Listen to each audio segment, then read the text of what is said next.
1993, MKO Abiola won the democratic mandate. The election was, deemed one of the freest and the fairest election in our history. 12 days later, his mandate was annulled.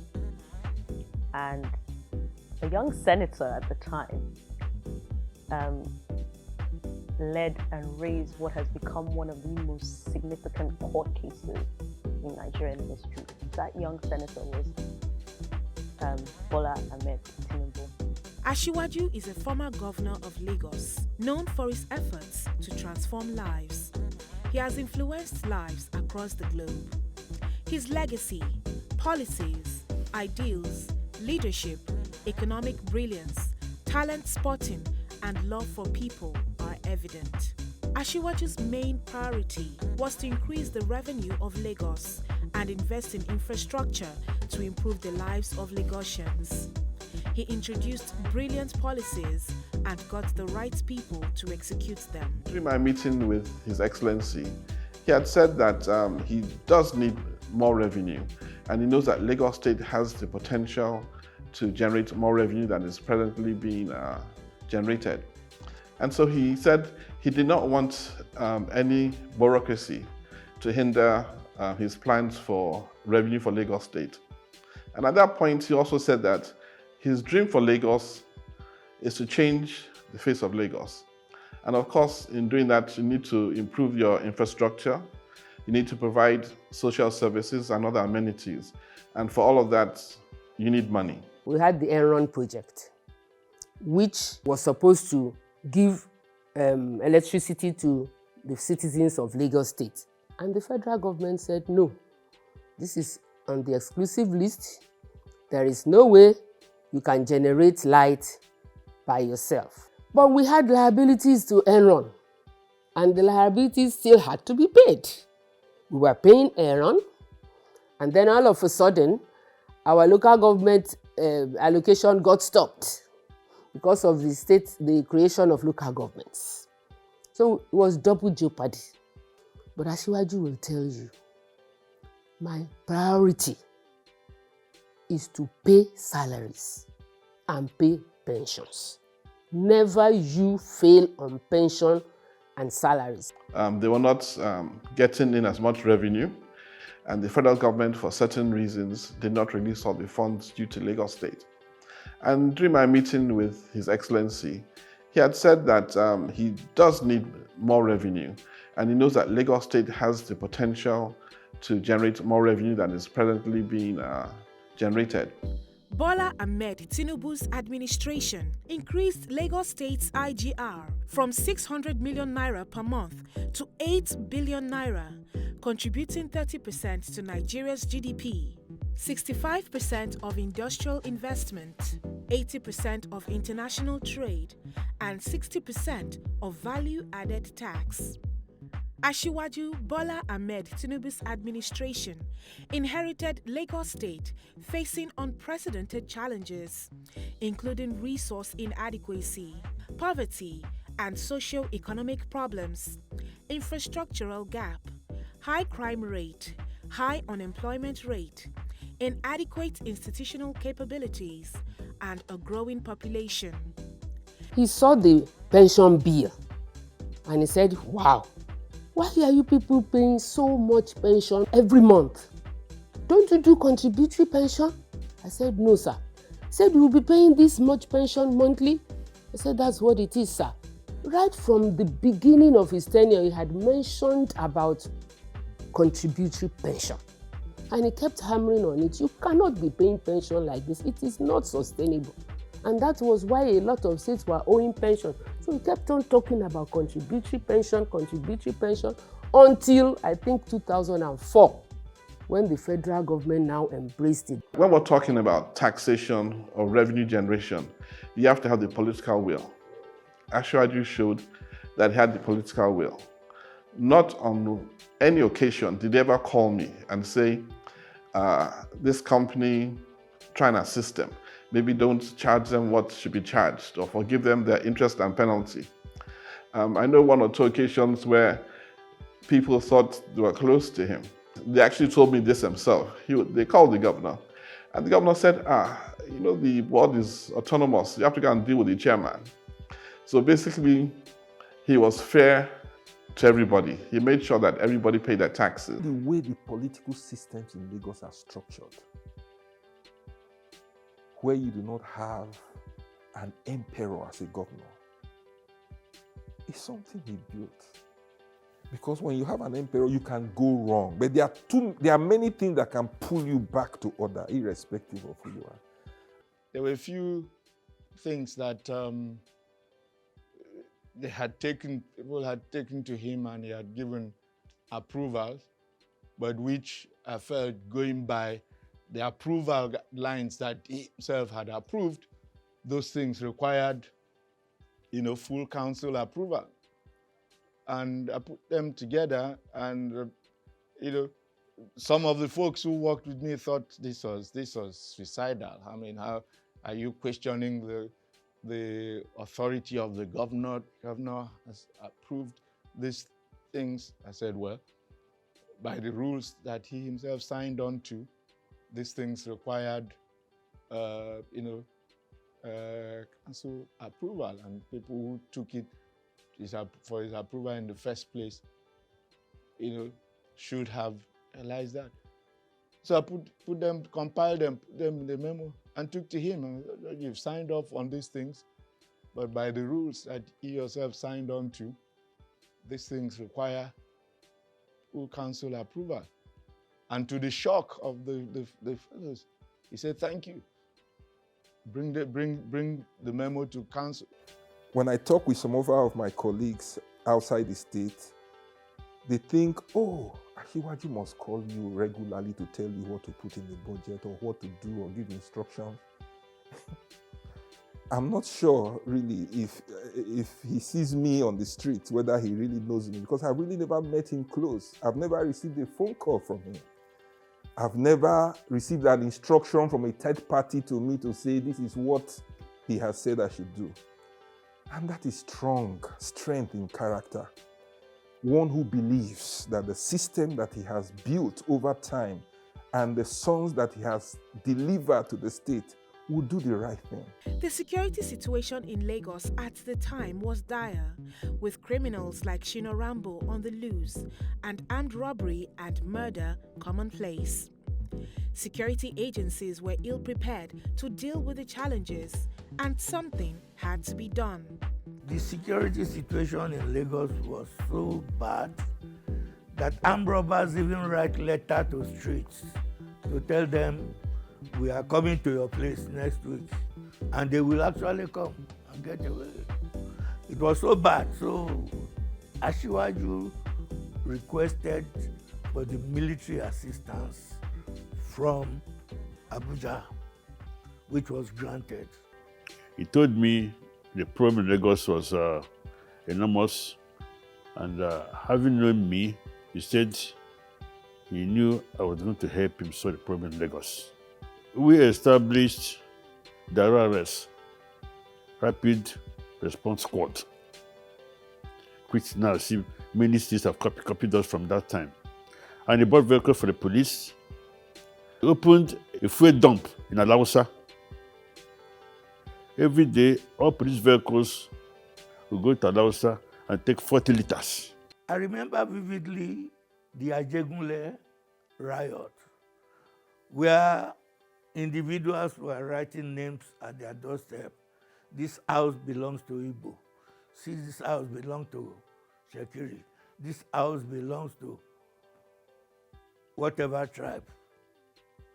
It was that bad. And there were many casualties.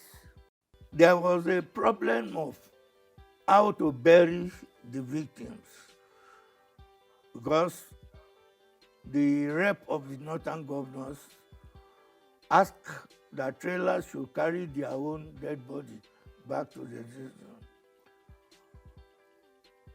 But in his wisdom,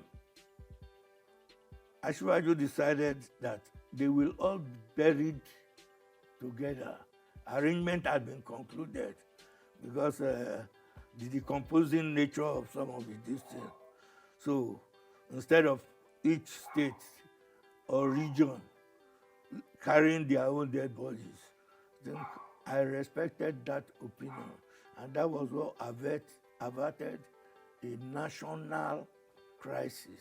We used to have a security committee meeting, involve the governor, the secretary government, Dr. General, Commissioner of Police, Brigade Commander, Commander of the Navy and Air Force, and also GSS, to discuss issue of security in Lagos.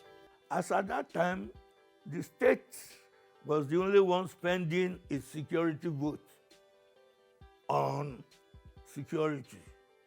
I can vouch. We had a meeting in the old House of Assembly in Tafawa Balewa Square, where other governors and other military commanders were called to brief the Senate on the security situation within our state.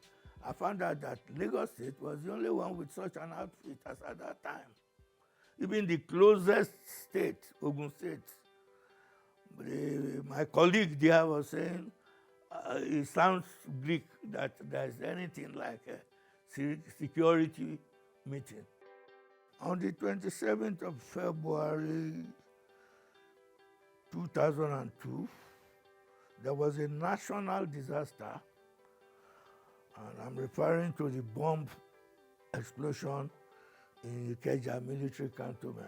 Lagos State and the nation have tried as much as possible to keep all aware. The presidency is aware of the situation. Our president is safe and sound.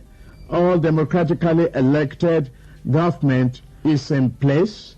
There's no need to panic and there's no need to worry. That NTA announcement saved the whole situation. This is what happened. It's an accident, not a coup, has been propagated by even people in Abuja. It takes the courage of a good leader to be able to think out that solution. And that is where I doff my hat. In the case of OPC, with his help, we were able to subdue OPC in Lagos. People were not free to go about their normal business in Lagos. He did a lot for the security of the state. And from my observation or knowledge of him, I think he set the foundation for what Lagos is today. In 1999, Governor Tinubu initiated the era of reform, rehabilitation, and rebuilding of the education sector in Lagos, including free education, WAEC and NECO fees, and internal examination fees. In 2006 to 2007, he injected 1 billion naira into LASU. The principal called for an emergency assembly one hot afternoon, and then he announced to us that the Lagos State Governor at that time, Bola Ahmed Tinubu, he has paid for the WAEC fee for all Lagos State secondary school children. My final year in the secondary school, yes, I attended Omole Grammar School. That was a point where things were quite rosy for my parents. As a matter of fact, that things were really hard. Feeding was quite difficult. And thank God for the free NECO scheme. Now imagine getting to the university. I didn't really know what to do, but I just, by faith, let's just go to school. Because I was like the first to gain admission back then, yes. And I didn't want the opportunity to just go. When I realized that we're just going to be paying 250 naira, like 250 naira. Like, it resonates because at that point, there was no way I could have survived. So 19 years later, I had the opportunity of telling him how he impacted in my life, and so I also asked what prompted such kind of magnanimity. He told me he was going home one day while he was the governor, and then he saw a little boy hawking fruits, sliced, I think he said sliced pawpaw. So he called the boy, and the boy said he's out of school because his parents could not afford his fee. And so he turned immediately back to the State House and asked that they should sign the bill of the WAEC free for all students across Lagos State. And he also mentioned that he wanted education to be free, not just the WAEC education, to be free for all students in Lagos State. In my 100 level, I paid 250 naira. In my 200 level, I paid 250 naira. In fact, in 300 level, yes, there was a change. And at that point, Asiwaju didn't still think that we should be denied of that subsidy, because Lagos was not even getting allocations at that point. And then they still looked for ways of ensuring that, okay, we still got to enjoy this subsidy. And at the same time, got some of the benefits. So when the fees increased, it was colorized. So it was not just increased, it was colorized. In other words, when we did well, got a 4 points, we got a refund of whatever we paid at the end of the day. The one-day governor program under the Asiwaju administration is a spelling bee competition for secondary school students to groom leaders of tomorrow. I got to know about the spelling bee competition when I was in secondary school. Awodiora Senior Secondary School, to be precise, in Ajegunle. I tried my best to be selected to represent my school. In the preliminaries, which I was the runner-up, I proceeded to represent Ajeromi Felodin at the state level, which I became the overall winner and gave me the opportunity to serve as the governor of Lagos State for a day. He gave me a platform to aspire to a life that I had never thought about or dreamt about. And that was through the one-day governor program in 2001. After winning the one-day governor program, I got a scholarship for further education. The Lagos State government also paid for all the WAEC fees of all students in that year and in subsequent years. And that gave me the opportunity to have a quality education subsequently. This initiative has also given hope to not just me, but many young people out there. It has made us believe that the future is bright for us, and we know Asiwaju Bola Ahmed Tinubu to be a leader that rewards hard work and diligence. So he has created platforms where young people can maximize opportunities and become somebody great in life. Senator Remi Tinubu and Asiwaju have tried to maintain a relationship with me over the years, despite my ethnicity, my religion, and just strictly because of my capacity. I got a scholarship and I got a laptop. I got the opportunity to have a 5-week trip to Finland, all courtesy of the one-day governor program. Being the one-day governor of Lagos State has widened my horizon and has made a lot of impact in my life. I've seen life from different perspectives, and I've seen what true leadership is. And I've been able to emulate some few things from Asiwaju and Senator Oluremi. I would like to give kudos to Asiwaju Bola Ahmed Tinubu. Today, I've worked in various organizations in the oil and gas industry, in the consulting industry, and I'm also an entrepreneur. And I owe all this to the belief that was placed in me singularly on that fateful day, June 6, 2001. The Office of the Public Defender, Lagos State Ministry of Justice, was established in 2000 by Asiwaju to provide free and qualitative legal services to the indigent and oppressed residents of Lagos State, focusing on the rights of the disadvantaged. The DSVA was set up to protect and empower victims of sexual violence and domestic abuse. Asiwaju respects women a lot. He has a very deep sense of respect for women. He understands that empowering women would create more development for governance. He wants women to be part of policy making, administration, and this can be attested to when he was governor of Lagos State. A lot of women were empowered. A lot of institutions to cater to women were initiated. He was able to create a Ministry of Women Affairs, Poverty Alleviation and Job Creation. We came up with a bill for the establishment of Sex Offenders Register. The Sex Offenders Register means that anybody that has been convicted for the offense of rape or domestic violence, his name or her name perhaps will be put into the register, and it's going to be online. So anybody that wants to employ such a person, if you want to do your background check on the person before you engage the person, maybe as your driver or somebody that wants to work in your house or with your family, once you see the person's name on the sex offenders register, of course, you know what to do. That person is not qualified to be your staff. We have also come up with the establishment of the Domestic and Sexual Violence Agency, the DSVA. It has helped a lot of survivors. We dated for 3 years. We got married 2014, November, 3 months after our wedding. We're in a living room, we were just discussing, and he got angry. And before I knew it, he gave me a slap. It happened again after a month time. This whole thing gets going on for 2 years. He hit me and I fell down. In the process, I hit my stomach on the bed frame and my intestine came out. So I just have to run out of the house. Before I got to DSVA, because it took everything. I don't have anything to show up. I don't even have a roof over my head. But the team, they let me know that I'm not alone. They counseled me. They gave me an emotional doctor because I almost run mad.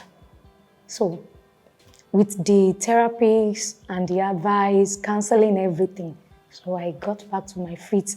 I have opportunity to learn a skill which I took serious. I learned about shoemaking and bag making.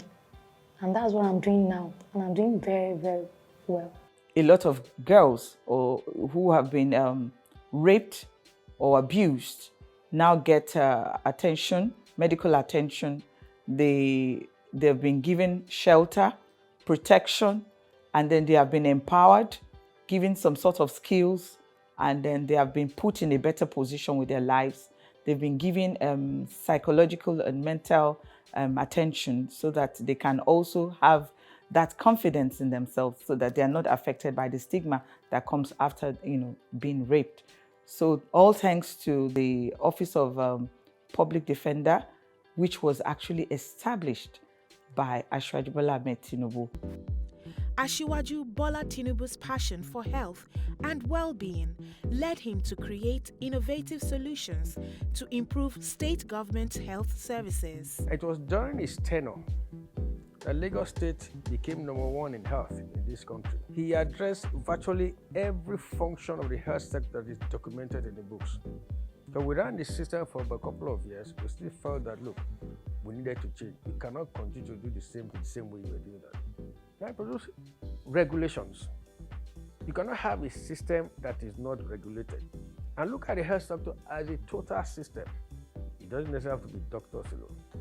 You have financial institutions, you can have training institutions, you can have industries, manufacturers. These are all part of that health. So you can imagine the enormity of the system.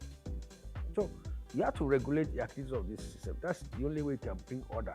It's when you have order that you have vision to Health Service Commission deal strictly to human resource issues. It was during this time we started building doctors' quarters in different hospitals where there was space.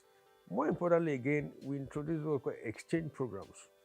The specialists from our teaching hospitals, we go to some hospitals abroad just for exposure purposes to learn strategies. It's a way of building capacity in the system. In terms of financing healthcare, you can have leadership and government. You don't have the proper financing. It's also a major problem in this environment now. At the national level, our health budget compared to total national budget. Nígbà tó ti kọ́kọ́ pín glasses yẹn lákọ̀ọ́kọ́ mo gbà ń bẹ̀. Ó dẹ̀ rí pé ó ní effect lára mi lórí kó tó di pé mo gbà yẹn. ojú mi máa ń ṣe omi, mi ò ríran dáadáa. Gbogbo wa pátápátá a dẹ̀ gba jígí yẹn. Ọ̀dọ́ kó tó di pé mo bẹ̀rẹ̀ sí gba jígí yẹn, mi ò lè kàwé. Tí n bá ṣí ìwé báyìí, ó máa dàbí pé wọ́n da omi sójú ẹ̀, mi ò rí rárá. Majority ojú wọn ti fọ́ tán. Gbà tó di pé Aṣíwájú Bọ́lá Ahmed ó di gómìnà, gbà yẹn ni wọ́n bẹ̀rẹ̀ sí ṣe operation ojú cataract gbogbo ẹ̀. Even mo ní láti gbé mọ́dà mi wá sẹ́kọ̀ọ́ ẹ̀ wọ́n ṣe cataract ojú wọn. Wọ́n tún fún wọn ní díngí. Ṣe business tó yẹ pé time yẹn lójú ń dùn mí sí tí mi tẹ̀ lè jókòó sí di business kankan, mi lè rí nǹkan kan ṣe.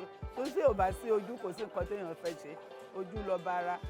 Millions of people ní gbogbo wa ní jígí Bọ́lá ló kárí gbogbo wa. There was what they called limb deformity reconstruction program. People seem to have forgotten. He was driving to the office. At each junction he went, he saw either young children, basically from the poor homes, roaming the streets, most of them having deformities of the legs, everything like that. And some of them, because of stigma, they couldn't go to school. Children. We said, what can we do? We said, most of these are from people with poor homes. And so we came together, designed this program. You can look at the limbs, got the experts together. Which ones can you correct? And mind you, we corrected many. My name is Kuya Olugbenga. I'm a polio survivor. I live with a serious type of deformity that makes ordinary trekking a debilitating job for me until 2006, when the Lagos State Limb Deformity and Collective Surgery Program started. Facilities were provided for investigations, both imaging and non-imaging. And at a point in time, we had the construction of the first Burns and Trauma Center in West Africa was constructed and commissioned in the state. So far, we've been able to train many people, we've been able to carry out very many services, including correction of deformities, both congenital and acquired. I can testify to that. Somebody told me, don't you think you can work better? I said, how? He said, through corrective surgery. You can go to Igbobi Orthopedic Hospital. And truly, I went there. But I was turned back from the radiology department because I couldn't afford the money for the x-ray. From that time, I've been making frantic effort to see this post-polio surgery or corrective surgery done until I had a news outlet on a national television that said Lagos State government is doing something of that nature. Totally free, absolutely free. And I investigated and I discovered it was free.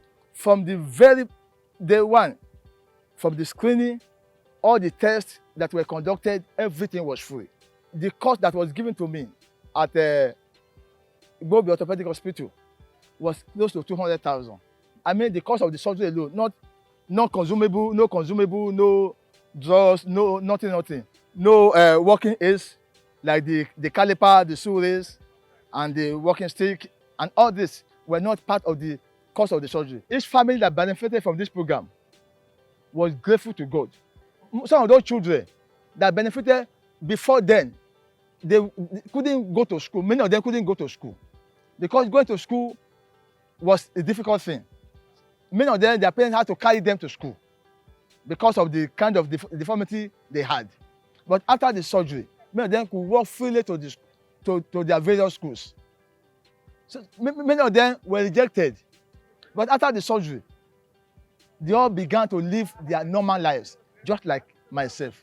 When I became pregnant, I was overjoyed, that having a bundle of joy, in my stomach.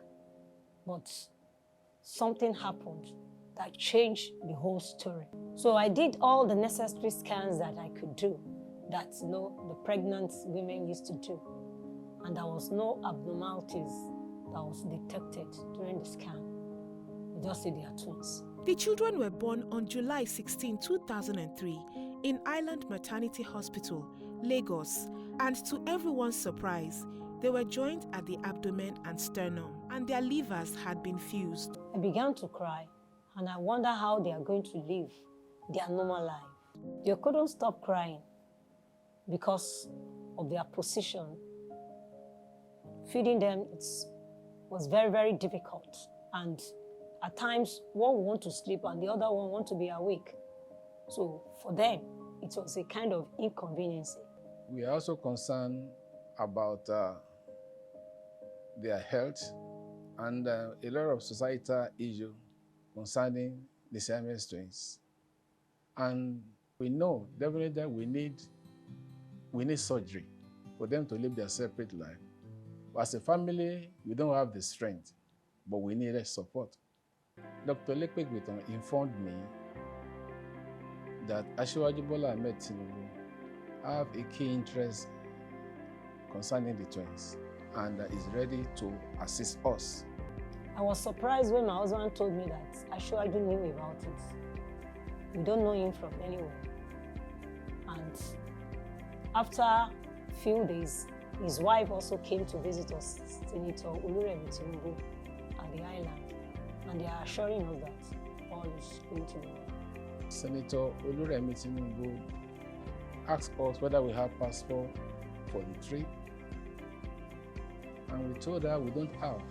John Hopkins Children's Center in Baltimore, Maryland, and a team of 17 were assembled for the task, including Dr. Henry Lau, the director of pediatric surgery. I was concerned because this is the first time that I was separated with them after their birth, for them to go for the surgery, but I left them to the hands of... At interval, nurses will come to check on us at the reception end to assure us that everything is going on and give us the feedback. But we are scared. The medical team divided into two groups, one for each twin, to close the incision in the conjoined area. The surgery went very smoothly with no problems at all, said Dr. Colombani, chairman of the pediatric surgery. After the operation, we were told that the two of them survived the operation. I saw them and I burst into tears that these two girls can live separate lives. They could crawl normally like normal children. They could walk. They could do things on their own. I'm so grateful to God and to the people that helped them. With the surgery over and their health restored, the children would get to live a normal life. Asiwaju Bola Ahmed Tinubu visited us, and then he gave us a house above our expectation.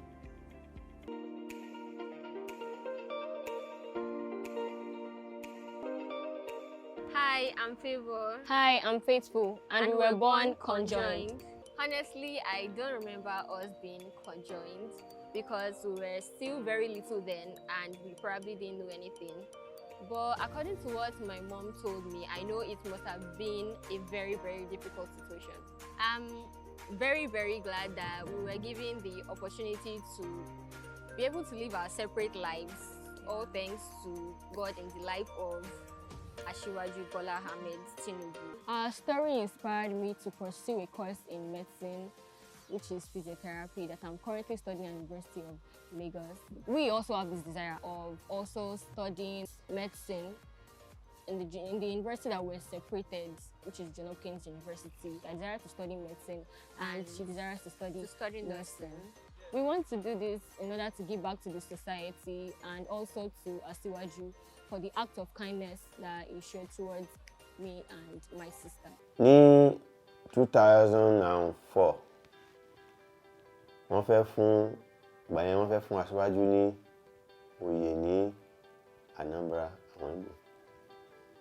So a ní láti lọ sí ibẹ̀ yẹn gbàtà nílọ ilẹ̀ tí ń ṣú díẹ̀. So a wá dé ibì kan, òkè wà lọ́wọ́ òsì, òkè wà lọ́wọ́ ọ̀tún, a wá wà láàárín ọ̀nà. Bá ṣe gbọ́ ìbọn nìyẹn, kàn ní ìbọn gbàgbàgbàgbà. So bí mo ti ń try, ìbọn kan bá mi ní ẹ̀yìn wá ó kán ibi awẹ́ tó máa wà lẹ́gbẹ̀ẹ́ yẹn mẹ́ta. so wá wọnú spinal cord mi, so wọ́n ṣáà try nígbà gbogbo tí kìíní happen. Aṣíwájú ó bọ́ agbádá ẹ̀ nígbà tó ń rí ẹ̀jẹ̀ ìyẹn yẹn ti ń pọ̀ jù títí, ó bọ́ agbádá ẹ̀, ó wá fi di gbogbo ara mi níbi tí ẹ̀jẹ̀ yẹn ti ń jáde pé kánjọ kan má jẹ́ kí n kú. Àwọn ṣàgbé mi láti bẹ̀ yẹn wá sí Èkó ní Kensington Hospital ní VI, so wọ́n ṣáà ń try àti normalize mi so that màá lè fi travel láti lọ fún ìwòsàn tó péye ní London. Wọ́n láti pa bí síìtì bí 6 bí 8 ọ̀rẹ́ fún mi láti lè travel lọ sí ìlú òyìnbó fún ìwòsàn tó péye. Àwọ̀ ara wọn náà ti mú owó tán máa san kalẹ̀ ní ilé ìwòsàn ní ìlú òyìnbó níjọ́ yẹn, wọ́n ṣàsanwó yẹn. So but bọ́lá wọn ti ṣe àti gbogbo nǹkan tí Aṣíwájú ti ṣe, wọ́n try, wọ́n ṣe operation yẹn tán, wọ́n bẹ̀rẹ̀ sí í ṣe àwọn tó máa ń wọ́ apá tó ń wọ́ ẹsẹ̀ tán, àwọn náà bẹ̀rẹ̀ ṣiṣẹ́ wọn. Èmi tún wá jẹ́ pé mo wá di ọmọ tuntun tó jẹ́ pé ó ń kọ́ bó ṣe ń jókòó, ó máa kọ́ bó ṣe lè gba nǹkan lọ́wọ́ èèyàn, ó máa kọ́ bó ṣe lè dìde, because gbogbo ìgbà yẹn gbogbo ara mi ti paralyze, so mo ṣẹ̀ṣẹ̀ ń kọ́ gbogbo yẹn. Ìgbà tó dẹ̀ yá, wọ́n tún ní tó bá tiẹ̀ tún yá o, kò tún ní lè ṣe anything mọ́, kò ní lè bímọ mọ́, kò ní lè ṣe anything. Aṣíwájú ní kí la tún lè ṣe báyìí. So ó wá ń bá consultant yẹn sọ̀rọ̀, ìyẹn ní òkè pé aspect yẹn pé àwọn máa tún transfer lọ sí ilé ìwòsàn míì tí orúkọ rẹ̀ jẹ́ Princess Grace Hospital ní London yẹn náà. Wọ́n ṣáà tún gbé mi lọ́bẹ̀, wọ́n tún bẹ̀rẹ̀ sí ní ṣe gbogbo ẹ̀, wọ́n ṣe gbogbo ẹ̀. So after ó ti tó ọdún kan kí n wá padà sí Nàìjíríà. Ìgbà yẹn mo ní ọmọbìnrin 3. So after ìgbà tí wọ́n sọ wípé kò ní lè bímọ mọ́, kò ní lè ṣe mọ́, ìgbà yẹn mo bí last born mi tó wá jẹ́ ọkùnrin. So wọ́n fi àsìkò yìí láti dúpẹ́ lọ́wọ́ Aṣíwájú, because ìgbà yá mi ò lè pè lọ́gàá mi mọ́, mo rí gẹ́gẹ́ bí bàbá mi kan nìkan tó yẹ kí bàbá èèyàn ṣe, ó ti ṣe ju ìyẹn lọ. Sometimes 2009 and 10, I had kidney stone, and they said I will go for surgery, and I don't have money. No connection, no assistance from anywhere. Suddenly, I received a phone call from one of my colleagues, Mr. Hakim Alimi, popularly known as Ajala Jalingo. He called me and said, "Olaya, you will not die. By the grace of God, I don't have money to give you, but I received a phone call from somebody now, and the man said you should go to Teaching Hospital Ikeja." And I said, "Who?" He said, Chief Mrs. Bola Ahmed Tinubu. And I said, "I don't have money." He said, "They are going to pay for the treatment, the whole bill. They are going to be responsible for it." And I didn't know Bola Ahmed Tinubu. I've never seen him face to face, but I hold it that if somebody can have mercy to that extent, one day I will pay it back. One day I will see him and say a very big thanks to him. If not because of what they did that time, I would have died. But I thank God today, I'm alive. When I'm being asked, how is working with Asiwaju like? It's like the most interesting conversation I always want to have. Like, how is working with Asiwaju like? I'm like, amazing. And the next question I get is, how is he? Like, how is he like? I'm like, Asiwaju is like the most interesting person to tell his story. The thing for me was his relationship with his mother. A very caring son who loved his mother passionately, and his mother loved him passionately. Asiwaju is currently one of the most influential figures, not just political figures, across the continent. That doesn't happen by accident. That happens when you are a considered leader, a courageous individual, and really devoted to your craft. I used to consider myself very, very much hardworking, but I've had to question myself a lot of times having to work with Asiwaju Bola Ahmed Tinubu.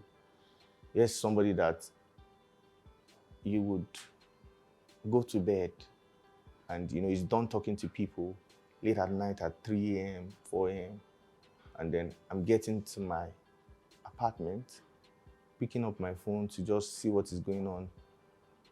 If there's any message on my WhatsApp, and I'm seeing message on the group saying, oh, we are leaving or we're traveling to Gombe or Jigawa, or we'll be going to Gombe, Jigawa and Kano by 8 o'clock in the morning. And I'm like, Musa, how old are you? I'm like, 20 plus. This man is 70. He should sleep. I need to sleep. That man doesn't sleep. Even till now, when we go to Abuja to the same, we beg him to sleep. Till now, you still beg him to sleep. I have experience of traveling to Kano for 4 days. They didn't allow him to sleep, not to rest. But by the time we got back to Abuja, myself, that I called myself protocol, I am just 31 years old. I was so tired to the extent that I couldn't wake up the next day. But when I found out Asiwaju is still having meeting with people, I said, and people will say this man is sick. Is he sick? He's not sick, he's very healthy. You will not meet Asiwaju like this. You can't. You hardly come in the morning and you open his room, or you knock, or you peep and you see Asiwaju sleeping. You hardly see him like this. And he will come, he will be eyeing you that, why are you late? I ask people, would you rather have a 45-year-old man that is not as hardworking and that is not as competent, or you'd have a 70-year-old man that is competent, that is hardworking, and that won't go to sleep until there's a solution to a Nigerian problem? But Asiwaju will sit in a room with young, with old, with rich, affluent, with not as affluent, and still ask, what do you think we should do? That humility, that creativity, the whatever it takes to get us the nation that we need, it's inspirational. I've come to work with someone that I know that he sincerely cares for people. He will always be there to guide you. He's never going to let you fall. If there's something you're not doing quite wrong, there's somebody you can talk to, then he encourages conversations and ideas. I recall that we'll sit with Asiwaju, put a lot of things together, and then he's able to, take a few decisions by listening to people around him. So to know that there is a leader who wants to know what the people he's leading think should happen, that's the hallmark of leadership. Asiwaju loves young people.